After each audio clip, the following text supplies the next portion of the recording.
In 1800, the explorer Alexander von Humboldt witnessed a swarm of electric eels leap out of the water to defend themselves against oncoming horses.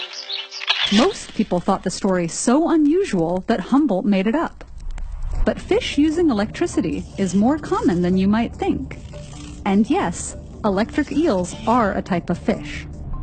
Underwater, where light is scarce, electrical signals offer ways to communicate, navigate, and find, plus in rare cases stun, prey. Nearly 350 species of fish have specialized anatomical structures that generate and detect electrical signals. These fish are divided into two groups, depending on how much electricity they produce. Scientists call the first group the weakly electric fish. Structures near their tails, called electric organs, produce up to a volt of electricity, about 2/3 as much as a AA battery. How does this work? The fish's brain sends a signal through its nervous system to the electric organ, which is filled with stacks of hundreds or thousands of disc-shaped cells called electrocytes. Normally, electrocytes pump out sodium and potassium ions to maintain a positive charge outside and negative charge inside. But when the nerve signal arrives at the electrocyte, it prompts the ion gates to open. Positively charged ions flow back in. Now, one face of the electrocyte is negatively charged outside and positively charged inside, but the far side has the opposite charge pattern. These alternating charges can drive a current, turning the electrocyte into a biological battery. The key to these fishes' powers is that nerve signals are coordinated to arrive at each cell at exactly the same time.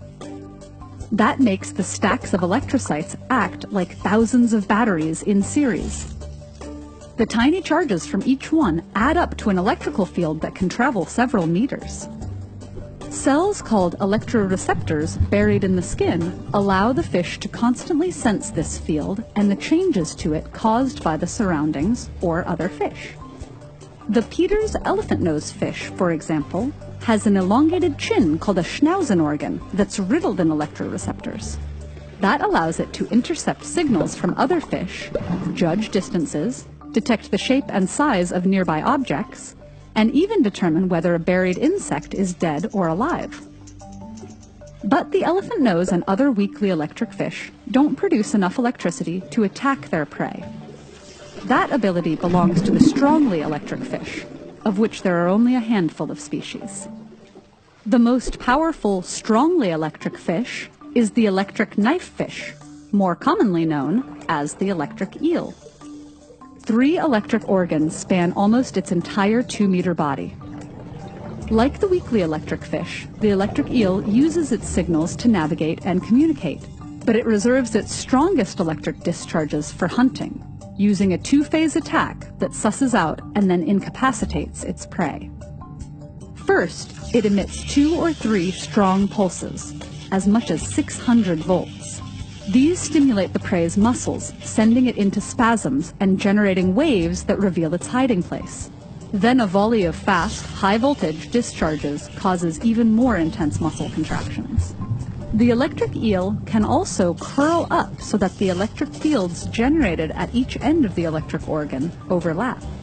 The electrical storm eventually exhausts and immobilizes the prey, and the electric eel can swallow its meal alive.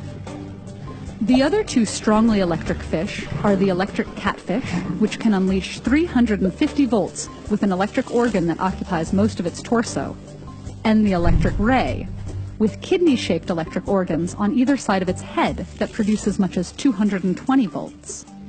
There is one mystery in the world of electric fish. Why don't they electrocute themselves? It may be that the size of strongly electric fish allows them to withstand their own shocks, or that the current passes out of their bodies too quickly.